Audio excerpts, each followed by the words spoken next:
제가 먼저 말씀을 드리겠습니다. 먼저 지금 그 발제해주신 그 우리 서영인 그 교수님의 그 자료를 제가 잘 봤습니다. 여러 가지 좋은 그 자료를 가지고 말씀을 해주셔가지고 저도 많은 걸 좀 느꼈고요. 저는 이제 일단 제가 기업지원과장을 이제 맡은 지 얼마 안 됐습니다. 시에서 기업지원과장은 한 2달 정도랑 이제 그렇게 가고 있는데 기업지원 관련해 가지고 기업지원에 관한 사항은 조금 이따 말씀을 드리고 발제해 주신 내용에 대해서 조금만 설명을 먼저 좀 제 의견을 좀 드리자면은 일단 저희 그 자료 12쪽을 가지고 이제 제가 조금 말씀을 드리겠습니다. 12쪽에 인구 유출 방지하고 인구 유입 추진 해가지고 이제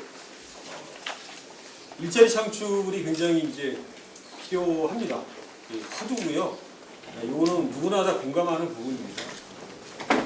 과연 일자리 창출을 어떤 식으로 지금 해야 될 건지는 저희 그 중앙정부나 저희 지방정부에서도 고민을 하고 있고, 그 전담 부서인 일자리 정책과라는 것도 지금 예전서부터 만들어서 계속 그 일자리를 만들면서 또 지원하면서 그렇게 하고 있는데, 아직까지 뭐 뚜렷하게 그 일자리를 지금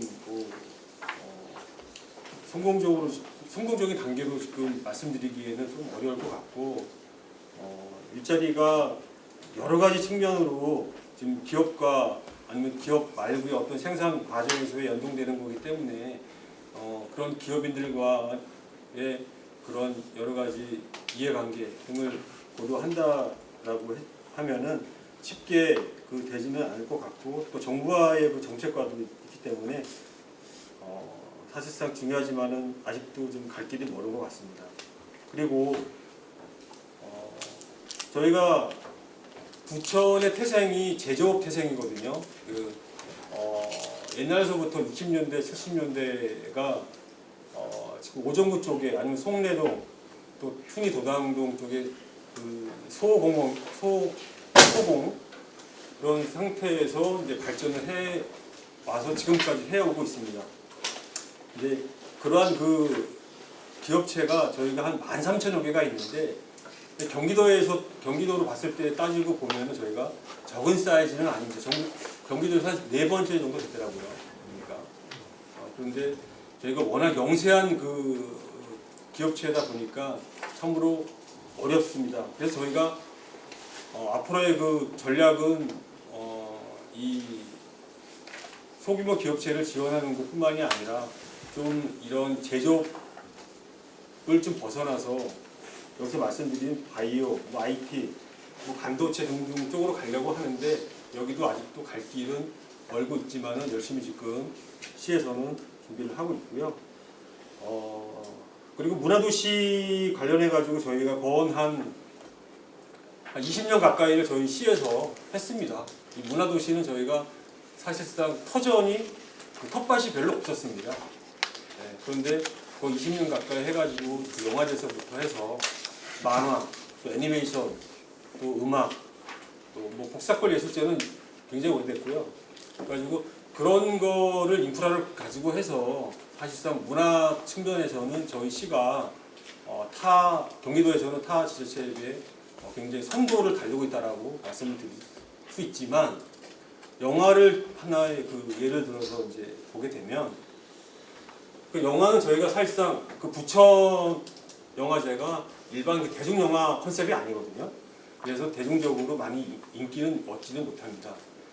부산 영화제가 이제 대중성을 굉장히 많이 갖고 있고 그 지리적인 여건이 있기 때문에 굉장히 그 큰 차이가 있습니다. 부산 영화제하고 부천 영화제가. 그 다음에 또 뭐 이제 그 나름대로의 또 그 지자체에서 영화제를 또 만들고 있어서 저희가 사실상 그 두 번째 자리도 지금 유지하기가 쉽지는 않은 상태지만, 그래도 저희 그 부천 판타스틱 영화제는 국내뿐만이 아니라 국외 쪽에서도 어떠한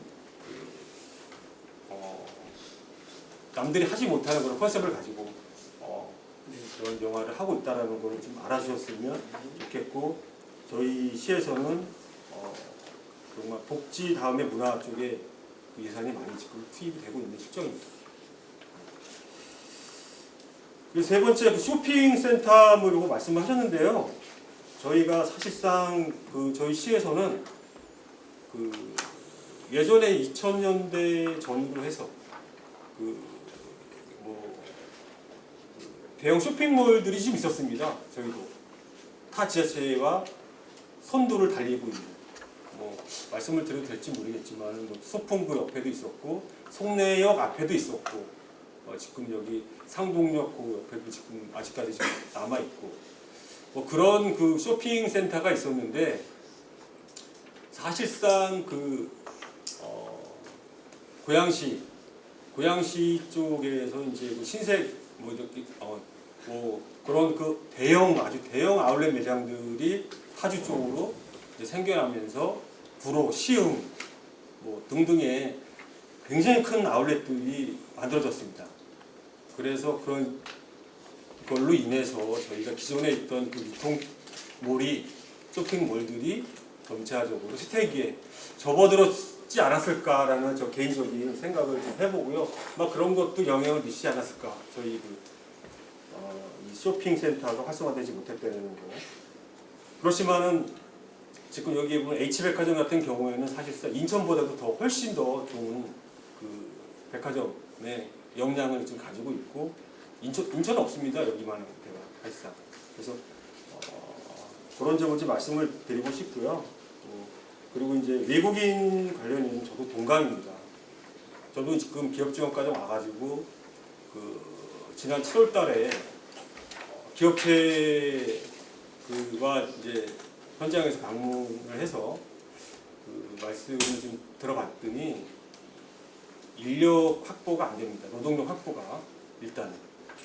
확보가 안 되기 때문에 사실상 현장에서 일하시는 분들의 대부분 70% 전후가 외국인들입니다.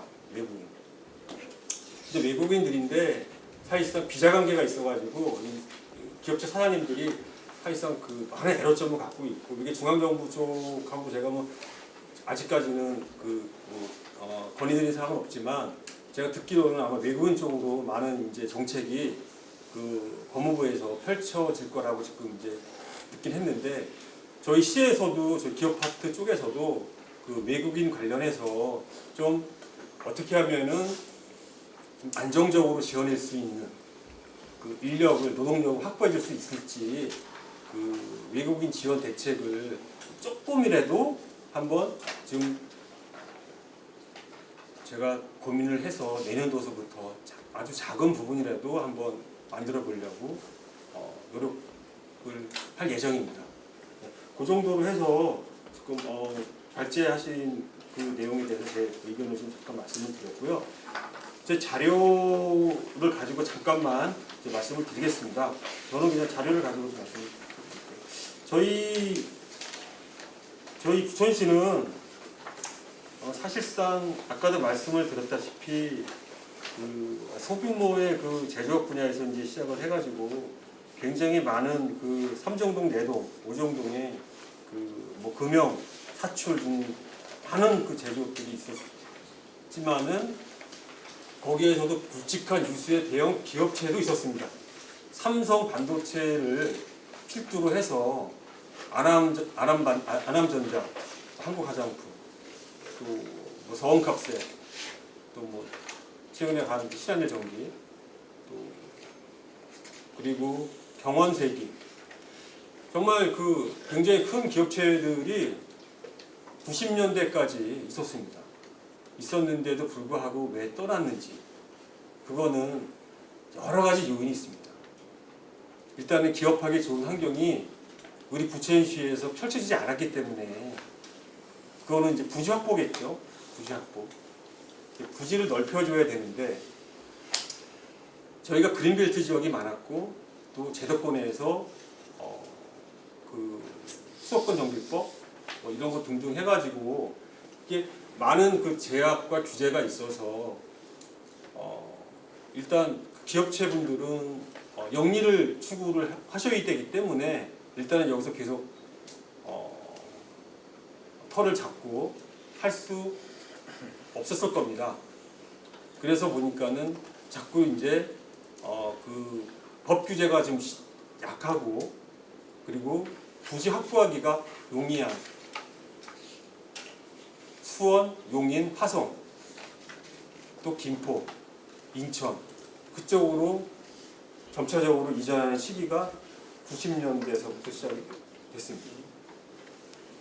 그래가지고 이제 뭐 거의 지금 저희 관내에는 100명 이상 고용하시는 기업체가 30개도 안 됩니다. 13,000여 개 기업체 중에서 엄청나게 적죠?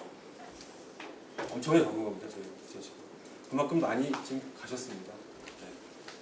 가셨고 근데 저희는 지금 그런 지금 고민에 빠져 있는 겁니다. 지금 기업체 분들이 저희 쪽에 요청을 하시면서 저희가 이제 해결을 못하기 때문에 계속 잡아줄 수는 없고 하기 때문에 기업체분들은 기업인분들은 가실 수밖에 없는 상황이었고 지금도 뭐 역시 크게 달라질 거는 그게 없습니다. 대신에 지금 저희가 이제 3기 신도시를 지정을 받으면서 대장 신도시죠.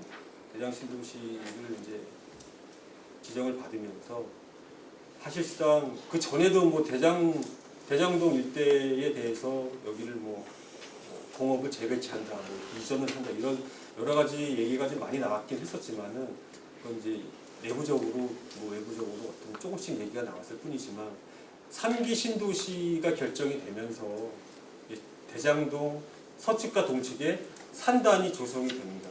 그게 바로 대장 산단입니다. 대장 첨단 산업단지입니다. 1산단, 2산단 해가지고 이 자료에는 지금 18만 평으로 되어 있는데 그 자료에 보시면 그 두 번째 쪽에 주요 순서 얘가 17만 평 정도 됩니다. 오타가 났는데 그래서 그쪽에다가 저희가 일단은 그 SK 그 대기업을 일단은 유치를 시켰습니다. 그래가지고 SK 관련 그 기업체를 저희가 일단 그 앵커 기업이라고 이제 말씀을 드리는데 이제 SK라는 큰 기업체가 이제 일단 유치가 되면은 여기에 관련되는 그런 그 기업체들을 연동시켜 가지고 같이 연관시켜서 입주를 시킬 예정이 있고요. 그리고 그 나머지에 대해서는 저희가 이제 입주 기본계획, 입주 관리계획 등등을 이제 내년도까지 지금 만들어서 또 후년도 전후로 해서 저희가 이제 본격적으로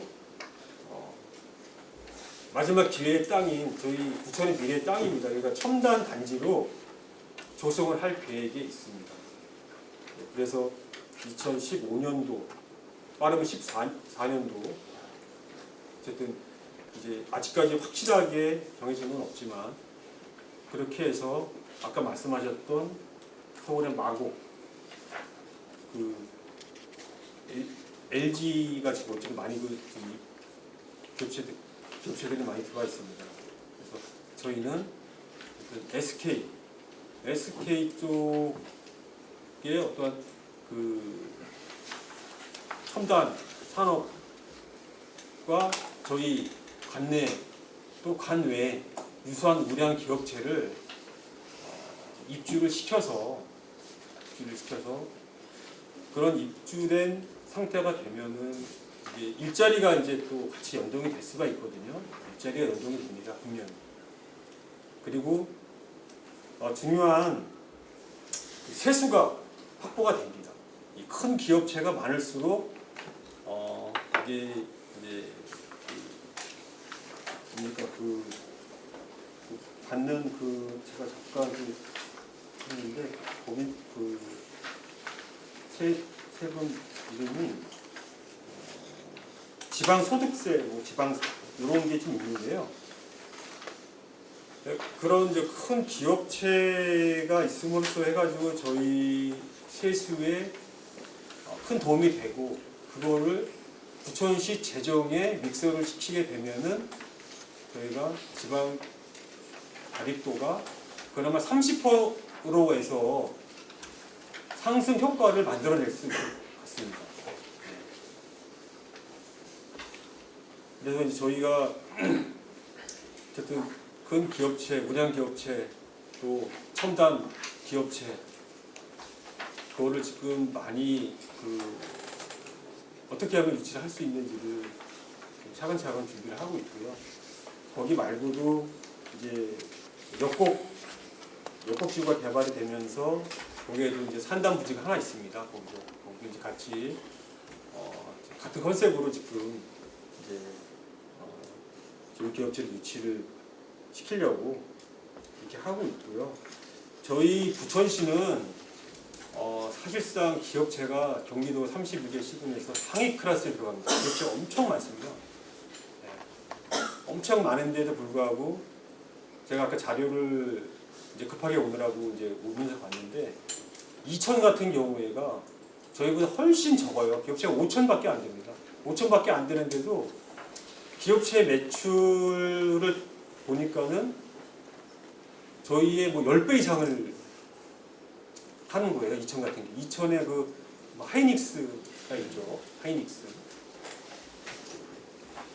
그래서 이런 게 그 지역 경제에 굉장한 영향을 미치고 있어서 저희도 마지막 남은 그 미래의 땅, 미래 부지인 그 대장 산단 여기에 그런 쪽으로 많이 생각을 하고 있지만 그래도 관내에서 하시는 업체, 기업체도 저희가 어떻게 하면 같이 상생을 할 수 있을까 그런 것도 좀 고민을 하고 있는 부분이고요.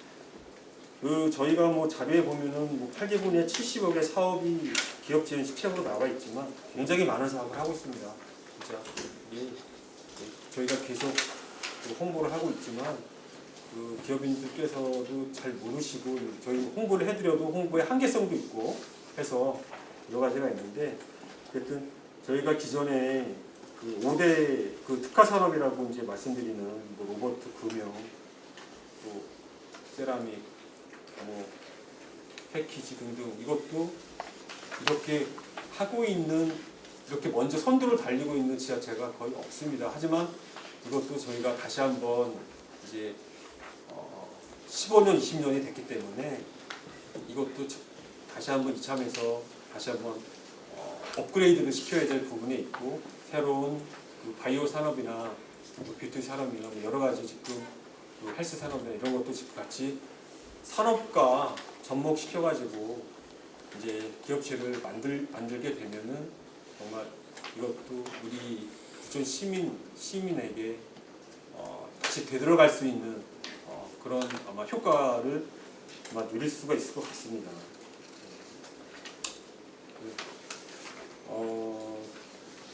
저희 기업지원과에서만 한다고 되는 건 아닌 것 같습니다.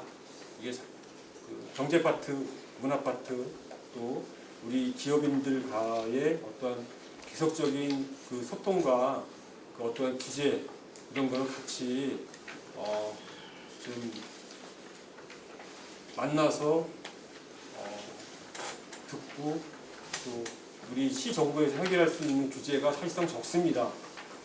규제는 다 중앙정부 차원에서 단계가 되기 때문에 저희가 그런 거가 있으면은 저희는 뭐 규제를 개선해서 좋은 그 결과를 만들고 또 기업인들이 기업할 수 있는 부천이 될 수 있는 그런 환경이 될 수 있는 그런 걸로 저희 기업지원과는 노력을 하겠습니다. 이상입니다. 예. 기업지원과의 정황표 과정이 수고 많이 하셨습니다. 이 발제에 관련해서 4가지에 대한 설명을 주셨는데요. 이제 일자리 지원과 관련해서 사실은 산업 구조의 개편과 이거는 맞물려 있다고 생각합니다. 제조업이 지금까지 70년대, 80년대까지 이 부천의 중심이었다면 이제는 90년대 이후 디지털 이후는 조금 바뀌어야 되지 않겠나. 앞서 이야기했듯이 우리가 벤처기업, 첨단기업, 하이테크 산업들 이런 것을 통해서 조금 산업 구조 개편에 대한 뭐 준비를 하고 계신 것 같다라는 생각을 해봤고요. 그래서 사실 부천이라는 지역이 지식 산업 위주로 가야 아마 인천이라는 부분, 서울이라는 거대 우리가 인프라를 갖고 있는 중간에 끼어 있는 도시라고 생각이 됩니다. 사실 거기에 관련 인천과 우리가 사실 경쟁력, 서울에 비해서 경쟁력이 떨어지는 건 사실이다라고 하는 부분이고 지역만의 어떤 특화된 산업들이 분명히 나와야 될 건데 그게 무언가를 찾는 과정들이 필요하지 않을까라는 생각을 해봅니다. 두 번째 이제 부천시가 과연 정체성이 문화도시인가요? 모르겠습니다. 여기에 대한 우리가 기본적으로 어떤 도시를 이야기할 때 정체성이 분명히 나와야 될 텐데 그에 대한 정체성이 명확하지가 않다라고 하는 부분입니다. 그에 대한 고민도 조금 하셔야 된다. 우리가 이런 국제적인 페스티벌이 열리긴 하지만 지역 경제에 얼마나 도움이 되나요? 그냥 기본적 부천과 서울과 인천 사이에서 슈퍼키스 하나 없는 그런 도시예요. 우리가 기본적으로 찾아왔을 때 경제적 파급 효과를 일으키려면 관광객들이 와야 될 거고 그 사람이 와서 돈을 쓰고 가야 될 그런 인프라가 구성이 되어 있지 않다라고 하는 부분들이죠.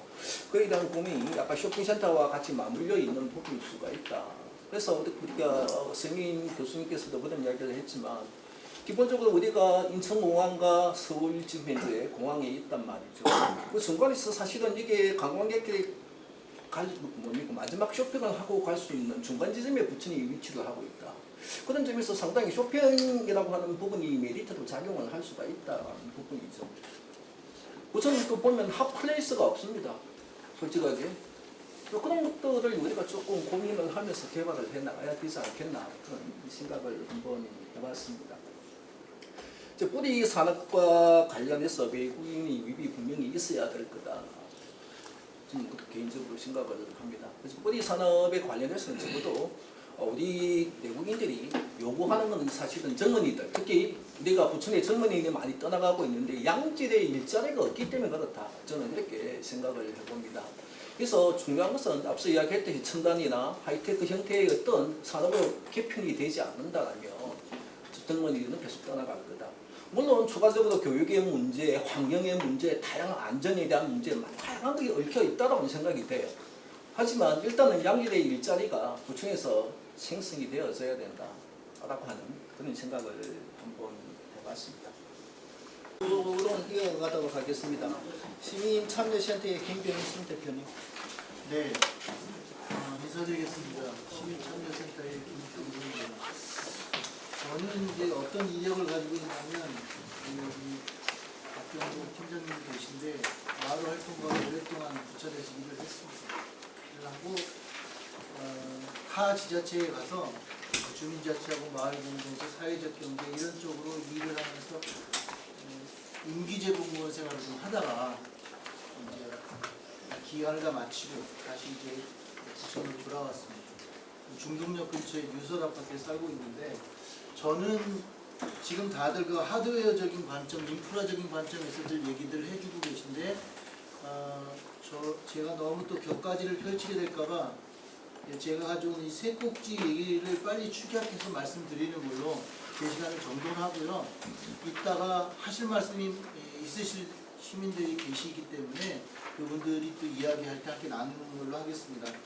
제가 첫 번째 드리고 싶은 말씀은 저희가 인구 감소에 대응하는 방식이 경제 이슈를 풀어가는 방식이 뭐 다른 방식도 다 있겠지만 저는 그 사람에 대한 투자가 더 선행돼야 된다 이렇게 좀 주장을 하고 싶은데요. 그래서 첫 번째 말씀드리고 싶은 것은 연대 사회를 추구해 나가야 된다.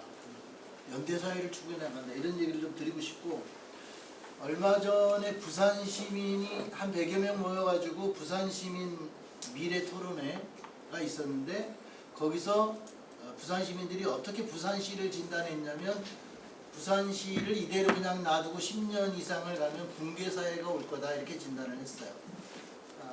지자체와 시민들이 아무것도 안 할 경우 지금 시스템이 그대로 흘러가도록 방치해 둘 경우에 부산시는 붕괴한다. 이렇게 진단을 했어요. 그러면 앞으로 우리는 어떻게 해야 될 거냐, 어떤 정책을 펼쳐나가야 될 거냐라고 얘기할 때 그 부산 시민들이 요구했던 사회는 보존 사회였습니다. 발전까지도 얘기하지 않았어요. 보존 사회를 얘기했습니다. 왜냐하면 부산시도 인구 줄고 있고요. 부산시 같은 경우는 굉장히 지금 그 재해 피해가 많아지고 있지 않습니까? 대부분 태풍들이 아래서 올라오게 되고 또 여러 가지 사회 문제들이 생기는데, 환경의 문제, 그런 측면에서 보존사회로 가야 되는데, 이 보존사회로 가기 위한 필수 조건은 공동체 의식의 증대와 연대사회를 추구하는 거다. 그래서 제가 좀 부천시에 드리고 싶은, 시민들께 드리고 싶은 제언은, 이 보존사회가 되기 위해서는 지역별, 마을별로 특화 전략을 수립하고 실행력을 높이는 그 계기를 삼아야 된다. 그래서 개인과 공동체가 함께 성장하는 전략을 내놔야 된다. 이것만이 풀 수 있는 길이다. 그래서 나머지 것들은 여러분 한번 쭉 보시면 되고요. 두 번째 패러그래프에 들어가면 관계인구라는 얘기 혹시 들어보셨죠? 관계인구. 혹시 아시는 분 계세요? 관계인구? 처음 들어보셨어요? 관계인구를 알고 계신 분들이 많이 계시긴 하지만 제가 한번 간단하게 용어 해설을 해드리면, 관계인구란 기존의 스톱 개념인 정주인구가 아니라 다양한 방식으로 지역과 관계를 맺고 교류하는 인구를 뜻합니다. 일종의 유동인구와도 개념이 비슷하긴 하지만 조금 차별화된 인구의 개념인데, 요즘 그 대한민국의 각 지자체에서 이 관계인구에 대한 연구가 활발해지고 있습니다. 이유가 뭐냐? 지금 경기도 내에도 인구가 늘고 있는 지자체보다는 줄고 있는 지자체가 사실은 좀 많아지고 있거든요. 의외로 농촌으로 갈수록 더 절박하고요. 우리 부천은 사실은 도시입니다. 도시지만 약간의 이 농촌 세력들이 좀 남아있는, 저쪽 오정지구 쪽으로 약간 농촌 세력들이 남아있는 상황이긴 하지만 도시라고 볼 수 있는데, 어쨌든 우리 부천시의 문제를 풀기 위해서는 이 관계 인구에 대한 연구가 좀 필요하다. 그래서 다음번에 뭐 제가도 할 수 있겠지만 그 이번에 발제를 하신 교수님이야 유한대에서 또 정책기획단에서 이 관계 인구를 둘러싼 연구들을 좀 해주시면 좀 더 이 분야에 대한 그 토론 데이터들이 잘 잡히지 않을까 이렇게 싶고요. 제가 한 가지 관계 데이터를 가져온 거를 보면, 세 번째 관계인구 관심 기울여야 밑에 세 번째 패러그래프 보면 한국농촌경제연구소라고 하는 곳 KREI에서 2020년도에 마을 패널 조사 사업 보고서라는 걸 내놨는데, 거기에 의하면 농촌 마을 중에는 마을당 약 20명의 관계인구가 있고 전국 도시민의 19.3%가 관계인구로 볼 수 있다. 이렇게 연구 자료를 발표했어요. 국가기관입니다. 그러면 그냥 이것을 우리 부천시에 대입을 한번 해보면 80만 곱하기 약 20% 잡겠습니다. 그러면 16만이 나오는데 한 15만으로 보면 맞을 것 같아요. 그죠? 21년 12월 통계를 보면 그 15만이 부천시에 관계인구가 있다는 겁니다. 정규인구가 아닌. 네, 그래서 저는 앞으로 경제 문제를 풀 수 있고 또 인구 문제에 대응하는 정책으로서 이 관계인구를 어떻게 우리가 활용할 거고, 이 관계인구가 어떻게 이 부천에 유입되고 유출되고 하는 이 유동하는 관계 속에서 경제적인 이득을 줄 거냐, 본인들도 얼마나 만족감을 느낄 거냐 하는데 방점을 두었으면 좋겠어요. 아까 이제 그런 얘기들이 발표하신 분들의 그 이야기들과 연결되는 얘기를 하자면, 우리 주제 발표하신 교수님의 그 옥길동 쇼핑센터 얘기도 바로 이 관계인구에 대한 얘기죠. 예. 그 다음에 우리 과장님 얘기하신 얘기 중에 어떤 분이 얘기했는데 기억이 잘 안 나는데, 아마 그 좌장께서 얘기하신 것 같네요. 공항이 있는데 양쪽에 우리가 중앙에 있다. 그러면 여기서 뭔가 이 해외 여행객들을 향한 어떤 관광상품 같은 것, 또 영화제 열면 뭐하냐, 그들이 먹고 와서 즐기고 돈 쓸 인프라가 없더라, 이런 얘기를 전반적으로 주셨는데, 저는 그것도 다 관계인구에 관계된 얘기다. 그러면 이제 우리가 정주 인구에 관계된 얘기는 제가 아까 이제 여기 써 있지만 공동체 문제, 마을 공동체, 도시 재생, 사회적 경제에 관계된 분들끼리의 어떤 네트워킹과 협업을 통해서 연대 의식을 모아가는 그런 방식으로 가야 될 것이고, 또 한 축에서는 이 관계 인구들을 통한 경제 향상이나 또 삶의 질 향상을 어떻게 가져갈 거냐에 대한 연구들을 우리가 꼭 해나가야 된다. 저도 사실 구체적으로 어떤 답을 드리지 못하고 있지만, 다른 예를 들어보면, 예를 들면 민박 마을 이런 겁니다. 제가 송내동 살거든요. 지금 대산동 됐죠. 내년이면 다시 송내동으로 이제 복귀한다는데, 거기를 저는 옛날에 주민자치 활동하면서 동네에다가 뭐라고 얘기했냐면 두 가지 이슈를 얘기했었어요. 하나는 송내역 이 남부역 광장을 유럽식으로 노천 카페로 만들자. 차 못 들어오게 하고, 그리고 그쪽에 있는 상인들 전부 협동조합을 만들어 가지고 거기를 협동조합 해라, 상인들. 그러면 인천 인구, 뭐 해외에서 들어오는 인구 다 거기서 먹고 마실 수 있다. 그런 얘기를 한번 했던 적이 있고요. 두 번째, 송주산 밑에 거기 굉장히 경관 좋지 않습니까? 거기를 민박촌으로 뭐 개발이 아닌 뭐 난립하라는 게 아니라 있는 집들을 개보수하는, 그 밑에 지금 허름한 집들이 굉장히 많거든요. 거기도 아마 다시 해야 될 거예요. 그런 것들 뭐 민박촌화 한다면 인구들, 관계 인구들에 대한 충분한 수요를 충족할 수 있지 않게, 이런 얘기를 사실은 김만수 시장 있을 때 제가 여러 번 얘기했었습니다. 제가 그때 부천 참여연선 시민위원장을 했었는데 어쨌든 뭐 바쁘신 분들이라 잘 정촉이 안 됐지만 그렇습니다. 마지막으로 세 번째 패러그래프로 말씀을 드리면, 정주 인구를 확장하는 노력을 세 번째 해야 된다. 자, 관계 인구 얘기를 드렸어요. 그럼 이제 정주 인구, 내 집 토끼 잡아야 되는데, 내 집 토끼 잡기 위해서는 저는 주민들의 만족도를 높여야 되는데, 거기 보면 돌봄, 안전, 경제적 충족, 안정감, 유대감 이런 것들이 필요하다. 어떤 한 보고에 따르면요, 경제적 활동이나 공동체의 활동 측면에서 보면 작은 규모일수록 유대관계가 강해진다고 했어요. 그러니까 무조건 뭐 큰 기업을 유치하는 것도 물론 중요해요. 이것도 한 방점이겠지만, 마을 동네에서 작은 공동체들이 많이 일어나고 그들을 통한 유대가 단단해지는 것, 이것이 또 마을을 떠나지 않는 중요한 정주 요건입니다.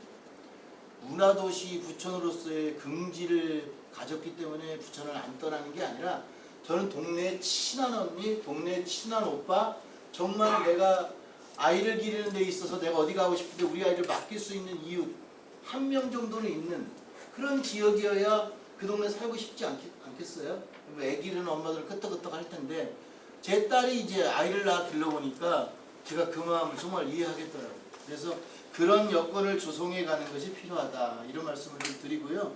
그런 바탕에서 마을 공동체 활동, 도시재생, 사회적 경제, 평생학습 이런 것들을 유기적으로 통합해서 지원할 수 있는 통합지원센터가 필요하다, 부천에.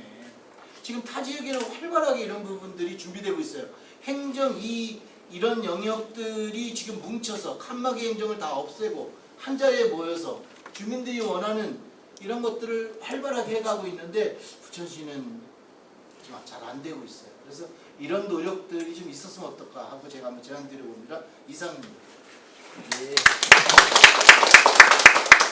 감사합니다.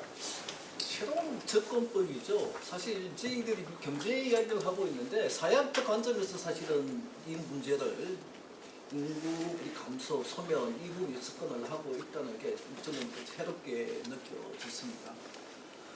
예전에 문재인 대통령이 사람이 먼저다라는 얘기를 했고, 이 공동체가 주체가 돼서 이제 우리가 인구 감소를 막아보자, 뭐 그런 취지가 여기에 포함이 되어 있는 것 같긴 한데요.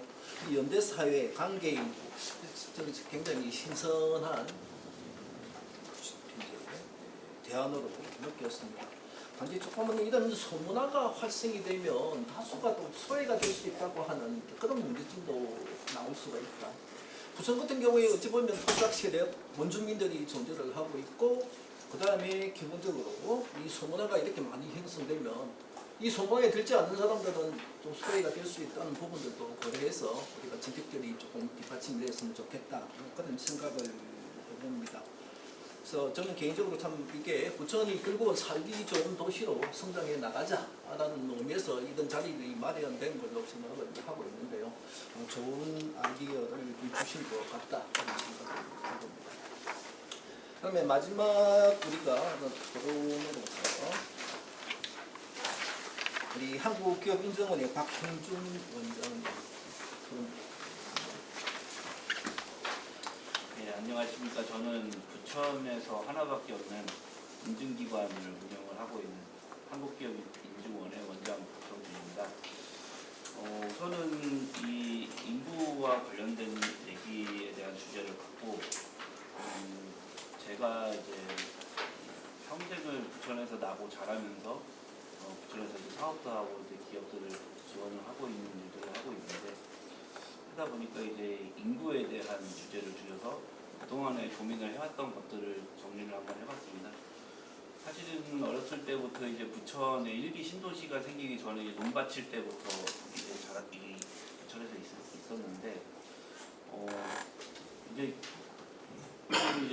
또 인천이 그때 이제 직할시였죠.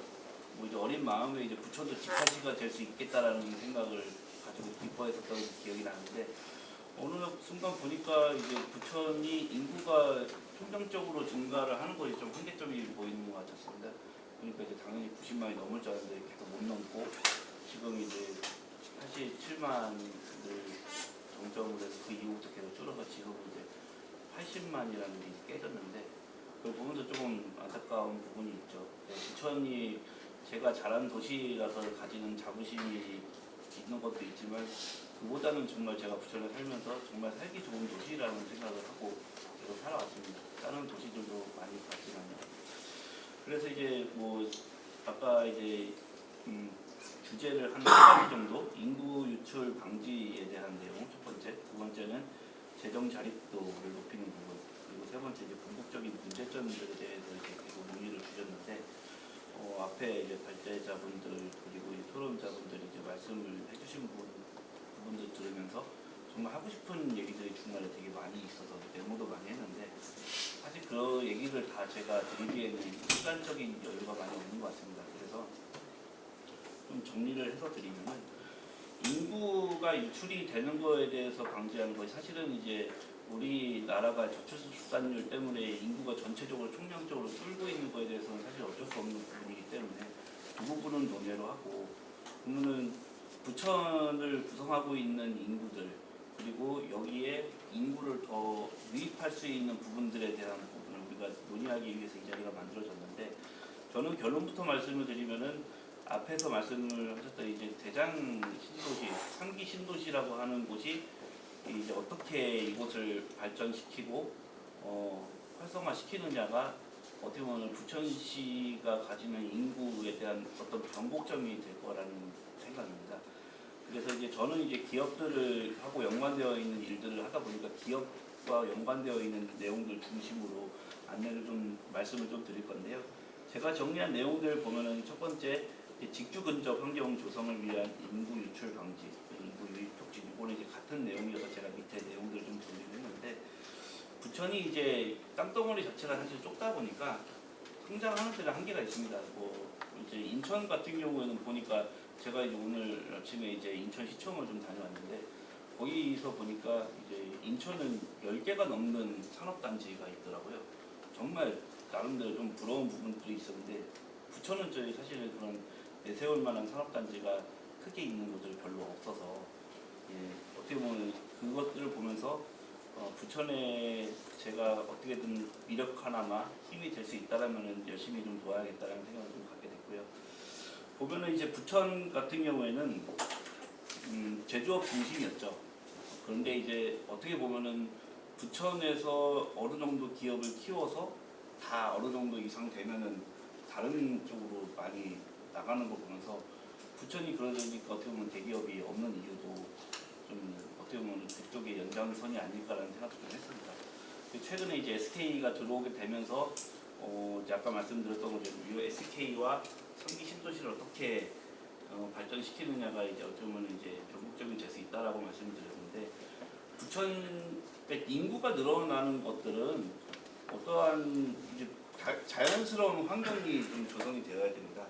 가장 중요한 거는 이제 경제적인 안정이 돼야지 나머지 생활이 안정화가 될 수 있다라는 생각인데 그게 되려면은 양질의 일자리 창출이 저는 우선적으로 선행돼야 된다고 생각을 합니다. 양질의 일자리가 생기려면은 우선적으로는 좀 규모 있는 기업들이 부천에 유치가 되어야 될 거고요. 특히 대기업이나 중견 기업들이 들어올 수 있을 만한 기업적인 환경, 기업을 잘 할 수 있는 그러한 도시를 만드는 게 우선적으로 좀 돼야 된다고 생각합니다. 너무 이제 큰 이제 주제이긴 하지만 결국은 이제 제가 생각하는 것들은 작게나마 이제 기업들을 지원할 수 있는 방식들을 논의를 해서 어느 정도의 예산을 지원을 하면서 기업들이 안정적으로 사업을 할 수 있는 그림을 만들어 가야 된다고 생각합니다. 제가 하는 일 자체가 이제 ISO 인증을 하고 있는데요. ISO 인증이라고 하는 걸 이제 기업이 갖게 되는 기업이 받는 이제 시스템, 회사를 이제 시스템으로 보는데 그 회사 자체가 받는 인증입니다. 그래서 회사 자체가 국제 표준 ISO이기 때문에 국제 표준인데 그 국제 표준의 시스템을 갖추려면 회사는 기본적으로 제가 볼 때는 한 25명, 30명 이상 정도 되는 기업이 돼야 ISO 시스템을 도입을 할 수 있다고 생각합니다. 근데 사실 부천 관내에 그런 기업이 거의 없다라고 말씀하셨고 제가 또 이제 수백 군데, 수천 군데 기업들을 다니면서 보면은 사실은 이런 것들이 자리잡기가 쉽지가 않습니다. 기업들은 매출액과 뭐 직원들을 유지하는 걸 하고요. 그런 부분들을 보면서 좀 그래도 이제 회사를 운영을 하면서 좀 체계적으로 운영할 수 있는 것들을 교육도 하고 한다면은 기업들이 이제 실패 비용이라고 하죠. 우리가 기업이 시행착오를 겪게 되면서 얻게 되는 어떤 손실들을 좀 줄일 수 있지 않을까라는 생각입니다. 최근에 제가 이제 한국노총하고 대한상의에서 지금 주관해서 하고 있는 것들이 뭐가 있냐면은 산업 구조가 변화하고 있다는 것에 대해서 이제 이를테면 이제 그 발전소를 줄여가는 걸로 인해서 발생하게 되는 이제 실업 그러니까 보니까 수만 명이 실직을 하게 생겼더라고요. 그래서 대한상의하고 한국노총에서 연합해가지고 이분들을 어떻게 전환할 것이냐에 대한 것들을 큰 아젠다를 가지고 지금 뭐 작년부터 논의를 같이 하고 있습니다. 거기서 가장 중요하게 생각하는 게 첫 번째로는 제가 이제 뭐 제안한 것도 있지만 첫 번째가 교육입니다. 그 직원들을 교육을 하고 나서 교육을 함으로 인해서 뭐 이제 중요한 부분들을 이제 인식을 하게 되고요. 그 인식을 한 이후에 이제 행동이라든지 여러 가지 변화가 생기게 되고 적극적으로 이제 활동을 하게 되는 부분이 있죠. 그래서 저는 이제 부천에 있는 기업들이 기업하기 좋은 도시를 만들기 위해서 우선적으로 해야 될 것들은 저는 이제 교육이라는 생각을 가지고 있습니다. 이제 옆에 이제 기업지원과 과장님께서도 계시지만 기업들의 이제 실질적으로 할 수 있는 지원 시책들 같은 것도 이제 같이 논의를 해서 뭐 할 수 있는 부분도 있고 첫 번째로는 저는 이제 교육이라는 부분이 좀 있고요. 보면 이제 아까 말씀하신 게 이제 중적 사업 중에서 이제 로봇이나 금형 그리고 세라믹 패키지 뭐 이런 부분들을 논의하셨는데 사실 로봇에 대한 부분도 로봇 단지가 있지만 로봇에서 가장 큰 기업이 얼마 전에 이제 송도로 이제 사업을 옮겨서 갔잖아요. 그런 부분들 보면서 어떻게 보면 이제 부천이 기업을 키워서 자꾸 외부로 내보내고 뭐 김포로 나가고 화성으로 가고 뭐 이렇게 뭐 적게는 이렇게 가깝게는 이제 뭐 인천이나 뭐 송도로 가고 이런 부분들 보면서 부천이 이제 뭐 인큐베이팅 하는 회사를 인큐베이팅이 하고 외부로 주는 소위 말하는 이제 뭐 이 용어가 지금 적절할지 모르겠지만 줄 서서 대주는 이런 느낌이 좀 있어서 상당히 좀 아쉽다라는 생각을 좀 합니다. 그래서 결론부터 말씀을 드리면은 양질의 기업들 그리고 양질의 기업을 육성을 하는 게 저는 가장 중요한 거라고 생각합니다. 보면은 가깝게는 제가 정리한 내용들이 있지만 어떻게 보면은 이제 인천만 보더라도 이제 송도도 국제 신도시가 있고 국제 도시가 있고 청라도 똑같은 국제 도시입니다. 거기서 이제 외국에 있는 뭐 학교들도 들어와 있고 하지만 둘이 어떻게 보면 집값의 차이가 많이 납니다. 보면은 개인적으로는 저는 송도도 많이 가보고 청라도 한 1년 정도 살다 오긴 했지만 개인적으로 볼 때 살기에는 청라가 더 좋아요. 근데 송도가 훨씬 더 집값도 비싸고 인프라도 잘 돼 있습니다. 그 이유는 저는 하나라고 봐요. 송도는 이름만 대면 아는 대기업도 많이 들어와 있고요. 뭐 대학교 분교도 들어와 있고요. 좋습니다. 여러 가지 이제 뭐 상업도 잘 돼 있고요. 근데 청라 같은 경우에는 그게 안 돼 있습니다. 거기는 쓸만한 기업들, 기업 자체가 거의 없습니다. 거기는 그냥 와서 잠만 자요. 정말 조용하고 살기 정말 좋아요. 슬로우 시티처럼. 근데 송도하고 청라만 비교를 해도 이 양질의 일자리가 가지게 되는 중요성은 사실은 뭐 보시면은 알게 되는 내용들이라고 생각합니다. 그런 부분들을 부천에다 접목을 시키게 된다면은 요번에 들어오는 SK 그리고 여기에 또 1차 밴더, 2차 밴더들이 쭈르륵 들어오게 됐을 때 이 그 소중한 기업들을 놓치지 않고 외부로 나가지 않게 하고 더 나아가서는 이제 오히려 부천이 좋은 도시, 기업하기 좋은 도시이기 때문에 몰려들게 하기 위해서는 우리가 지금부터 면밀하게 준비를 했으면 좋겠다는 생각입니다. 뭐 이제 시간이 없으니까 좀 더 속도를 내면은 이제 부천이 보면은 주위에 뭐 서울도 붙어 있고 인천도 붙어 있고 뭐 고향도 가깝고 어떻게 보면 이제 뭐 고속도로도 이렇게 잘 돼 있고요. 나름대로 인프라가 잘 돼 있다는 생각이요. 보면 이제 시흥이나 뭐 안산이나 뭐 고양시도 그렇고 거기에 보면 이제 중심에 있는데 사실 인천 같은 경우는 부천 지나가지 않고는 서울이나 딴 데로 나가기 쉽지가 않죠. 그런데 보면 이제 병목편상 교통량이 엄청나게 몰립니다. 근데 이제 이게 어떻게 보면은 나가는 길들이 좀 제한돼 있다 보니까 병목편상 때문에 이제 부천이 어떻게 보면은 교통 체증이 심한 도시라고 하는 어떤 그런 머릿속에 생각들이 있죠. 그게 저는 외부에 있는 사람들이 위성 도시들 중에서 어디 가서 직장을 잡고 살 것인가에 대한 고민을 할 때 어떻게 보면 이제 뭐 양질의 일자리가 없는 게 첫 번째 이유가 될 것이고 두 번째는 어떻게 보면 교통 체증이 심하다고 하는 게 어떻게 보면 심리적인 장벽으로 작용을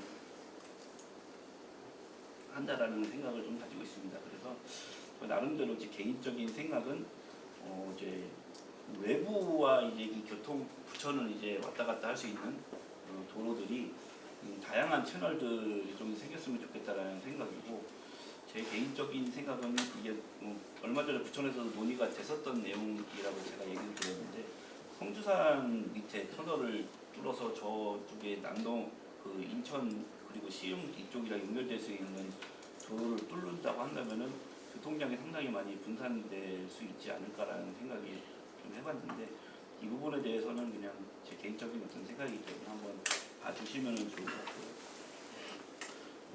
좀 마무리를 좀 짓겠습니다. 결론부터 말씀을 드리면은 제가 이제 많은 기업들을 다니다 보면은 기업들이 갖게 되는 다양한 정말 많은 다양한 애로사항들이 있습니다. 애로사항들이 있는데 그 애로사항들을 풀어주려면은 사실은 그냥 일반적인 뭐 컨설팅 기업이라든지 저희 같은 인증기관이라든지 기업들과 협업을 하고 있는 이런 것들이 움직이는 데는 사실은 한계성이 좀 있다고 생각이 듭니다.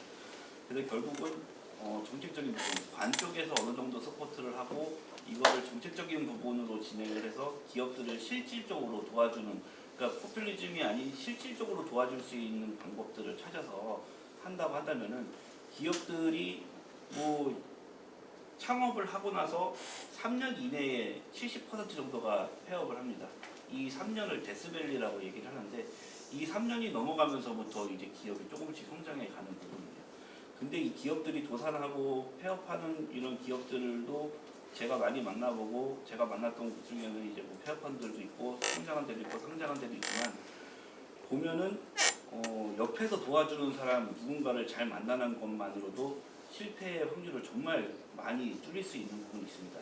그래서 아까 말씀드렸던 것처럼 기본적인 교육을 우리 관 차원에서 어느 정도 계속 기업들한테 도움이 되는 교육들을 하고 더 나아가서는 개인적인 바람은 실질적인 전문가 그룹의 집단을 시 차원에서 운영을 하면서 기업들을 돌볼 수 있는 뭐 일종의 옴부즈만이 될 수도 있는데 그런 부분들을 운영을 하면서 기업들한테 실질적으로 도움을 주고 그리고 이 도움을 주는 이러한 조직들이 제대로 운영을 하고 있는 건지에 대한 누군가가 이제 감사를 하는 이렇게 그런 식으로 운영이 된다고 한다면은 나름대로 기업들이 이제 어떠한 이 지자체에서의 혜택을 보면서 기업을 운영할 수 있지 않을까라는 생각을 해봤습니다.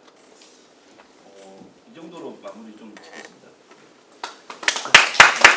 마지막 토론에 임해 주신 김영준 원장님께 감사의 말씀을 드립니다. 원장님께서 이런 말씀을 하셨죠. 신도시가 활성화되어야 된다. 이것이 부천시의 어떤 인구 증가의 변곡점이 될 수가 있다. 이런 이야기를 하신 것 같아요. 지금 제가 얼마 전에 한번 인터넷에서 뒤적이다가 이런 기사를 본 적이 있습니다. 우리나라에서 가장 살기 좋은 도시 50개 도시가 지금 이제 성신여대하고 데이터 센터에서 기본적으로 공동 조사를 해서 발표를 해놓은 게 있었습니다. 거기 1위가 어디이신지 아십니까? 1, 2위가? 1위가 과천이었습니다. 2위가 세종이었습니다. 부천은 47위를 차지를 했습니다. 좀 시사하는 바가 큰데요. 제가 한번 그래서 52도시가 무엇인가 한번 세어봤습니다. 세어보니 부천이 경기도에 있는 시가 14개의 시가 포함이 되어 있는데 부천이 꼴찌였습니다. 그만큼 부천이 갖고 있는 뭐 지정학적인 위치 뭐 그런 것들이 다 고려가 되어졌겠죠. 그런 데서 제가 느끼는 게 사실 그렇습니다. 이 두 개 도시는 공무원들이 거주하고 또 신도시다라고 하는 부분들이 예전에 신도시였고 과천 같은 경우에 어디가 부천이 잘 되려고 그러면 이게 관공서치를 하면 뭐 또 살기 좋은 도시가 되지 않을까 뭐 그런 생각을 뭐 우스갯소리로 한번 해봅니다. 근데 거기서 하나 제가 유심히 보였던 거는 뭐냐, 어왕이 26위에서 올해 6위로 성장을 했다라고 하는 거죠. 그래서 한번 살기 좋은 도시 징제 어왕시가 6위로 성장을 했는데 왜 그런지 한번 벤치마킹이 필요하지 않을까 하는 생각을 해봤습니다. 자, 뭐 그래서 여러분 이제 신도시가 인구 감소를 막을 수 있는 해법이 충분히 될 수가 있다는데 공감을 하고요. 그다음 두 번째, 기업을 운영하기 좋은 부천을 만들어야 된다. 그런 환경을 만들어야 된다. 그 중에 이제 교육에 대한 말씀을 하신 것 같습니다. 근데 사실은 부천이 모르겠습니다. 뭐 제가 사실 고등학교도 많이 시키고 하겠지만 여기에 혹시 뭐 과학 고등학교가 있나요? 과학고는 사실상 없고요. 이제 저희가 유치 만들려고 지금 계획 중에 다시 있습니다. 예, 자사고나 과학고 이런 게 많아져야 부천이 교육하기 좋은 도시. 솔직히 우리나라에서는 스카이 대학 이야기 많이 하고 있죠. 그렇게 많이 가면 고등학교들이 많이 있어야 부천에 유입 인구들이 분명히 생길 거다. 그런 생각도 해봅니다. 때에 따라서는 뭐 우리가 좀 첨단 하이테크 쪽으로 가려 그러면 벤처 대학원 뭐 이런 것들도 한번 이 부천에서 조금 수입을 해보는 것도 의미 있는 일이 아닐까 뭐 그런 생각들을 봅니다. 그래서 보통 이제 우리가 아까 재정 자립도 이야기가 조금 있었습니다만 제가 뭐 여기는 우리 발제자는 얘기가 있었습니다. 제가 그 부분에 의해서 조금 토론이 필요한 부분이 있었는데 너무 이제 범위가 넓어지는 것 같아서 그냥 제가 이 정도로 하겠습니다만 생각보다 부천이 재정 자립도가 한 30% 정도밖에 안 되는 거, 전국 평균의 40% 정도 되는 걸로 제가 데이터를 봤습니다. 서울 같은 데는 거의 80%죠 재정 자립도가.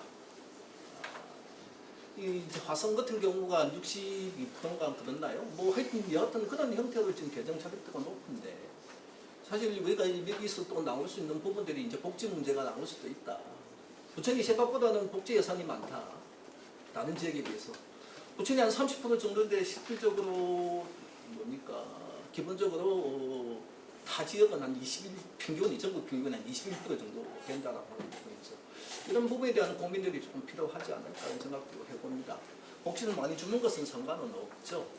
좋은 일인데 그만큼 재원이 이제 따라야 되는 부분입니다. 그래서 이 재원적인 부분에서 우리가 주로 이제 지방 이제 지자체가 운영하는 부분이 지방세를 넣는 부분들이 분명히 있을 거고요.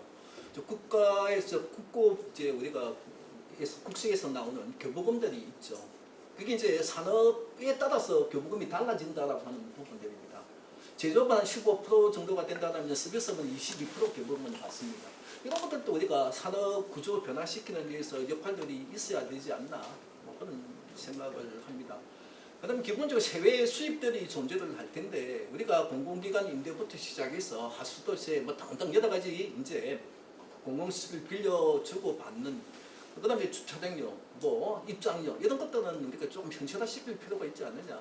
뭐 그런 부분도 우리가 세수를 좀 정대시키는 데 중요한 역할을 할 수 있지 않겠나 하는 생각을 해봅니다.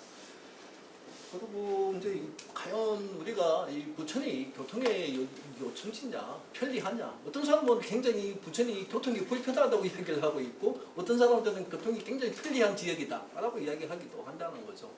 아마 교통 체증 때문에 나오는 문제들이 아닌가에 대한 부분입니다. 그런 것들도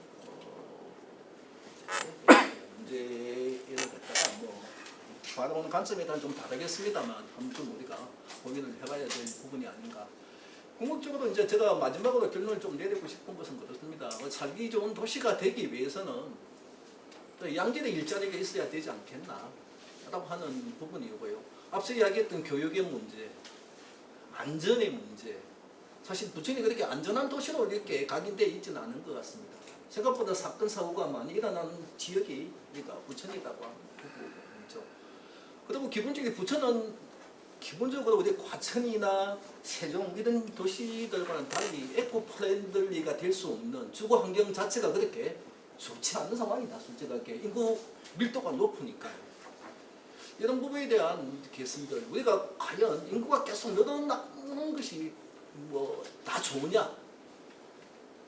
우리가 궁극적인 행복을 위해서 사는데 부천이 꼭 이렇게 인구 감소에 대해서 많은 고민을 해야 되는 것보다는 저는 행복한 삶을 살 수 있고 모든 사람이 와서 살고 싶어하는 도시가 사실 그 현명한 방법이 아니고 대처 방안이 아닐까 그런 고민들을 해봅니다. 장시간 사실은 오늘 우리가 토론은 한 5분 정도로 거치려고 했는데 제가 시간 관리를 잘 못했습니다. 또 좋은 이야기들을 해주셨기 때문에 충분히 시간 관리가 안 돼도 상쇄가 되어졌다라는 생각을 갖고요.